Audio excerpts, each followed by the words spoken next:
Ал ендеше балалар, үшінші тапсырмаға қараймыз. Үште бұл есепті шығар деп тұр, бәріміз қарадық қой. Жақсы, ендеше әдеби үйірмеде әдісіміз білеміз бәріміз, Енді осы әдіс бойынша кеттік, мен сендерге бір-бір қызметтен бөліп берген болатынмын. Баяндамашы кім бізде? Ал баяндап оқып жібер. Әдеби кеш өткізетін залды безендіру үшін 95 сары және 25 қызыл раушан гүл сатып алынды. Осы гүлдерден әрқайсысына 5 раушан гүлден топтастырып гүлшоқтар жасалды. Қанша гүлшоқ жасалды? Өте жақсы, есеп түсінікті ғой, барлықтарын тыңдадыңдар ғой, Жақсы, ендеше сілтеме табушы кімде еді бізде? Сілтеме табушы есеп бойынша Алайсұлу сілтемелерін тауып жібер. Есеп сары және қызыл раушан гүлдерден жасалған гүлшоқ туралы. Өте жақсы, жарайсың. Ендеше келесі сұрақ қойушы бізде кім еді? Жақсы, жанайым, ал сұрақтарын қойып жібер. Қанеке есеп бойынша сұрақтарға жауап береміз барлығымыз. Есеп не туралы? Өте жақсы сұрақ, есеп не туралы? Талдай береміз. Яғнет. Есеп қызыл және сары раушан гүлдерден жасалған гүлшоқтар туралы. Өте жақсы, раушан гүлдерден жасалған гүлшоқтар туралы. Жақсы, келесі сұрағың есеп бойынша мұқият боламызға не жауап беруге?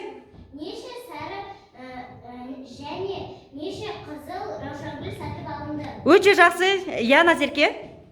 95 сары раушан және 25 қызыл раушан сатып алынды. Раушан гүл сатып алынды. Өте жақсы, келесі сұрақ.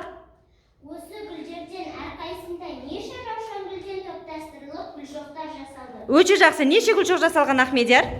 5 раушан гүлден бір гүлшоқ жасалынды. Өте жақсы, 5 раушан гүлден бір гүлшоқ. Немесе айтамыз, бір гүлшоққа жұмсалды. Өте жақсы. Келесі сұрағың. Есептен нені сұрап тұр? Өте жақсы сұрақ. Есептен нені сұрап тұр сонымен бізден? Мирас? Қанша гүлшоқ жасалды деп сұрап тұр. Өте жақсы. Қанша гүлшоқ жасалғанын сұрап тұр екен. Жақсы, сұрақтар түсінікті ғой, сендерге. Жақсы, ендеше зерттеуші не істейміз? Зерттеуші кім бізде? Мирас? Мұнда сары раушан гүл мен қызыл раушан гүлді қосамыз. Яғни бірінші нені табамыз? Барлық гүлді табамыз. Дұрыс айтасың, барлық гүлдің санын табамыз. Және оны 5-ке бөлеміз. 5 гүлден бөлеміз дейді. Келісеміз бе? Жақсы, ендеше есепке қазір тақташу кімнің кезегі? Дамир, ал кеттік. Дамир тақтада талдап бірге орындайық. Жақсы, есептің ендеше жауабы болады. 44 гүлшоқ жасал. Жақсы, есеп осымен бітті ме? Басқа не айтуға болады бұл есеп туралы? Дамир? Бұл жерде қанша гүлшоқ жасалғанын табу үшін екінші тәсіл де бар.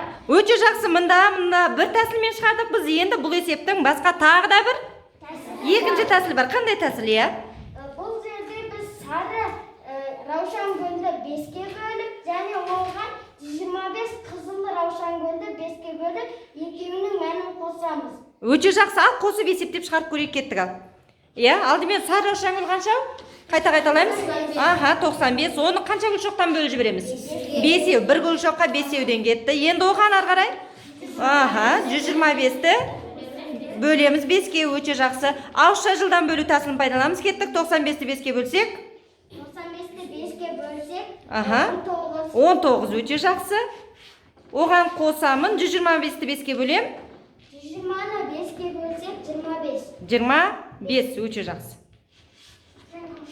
25. Ал 19-ға 25-ті қосам? 44. Шықты ма жауап бірдей? Шықты. Есеп түсінікті ғой барлықтарыңа? Жақсы, ендеше Дамирге қол соғып жібереміз.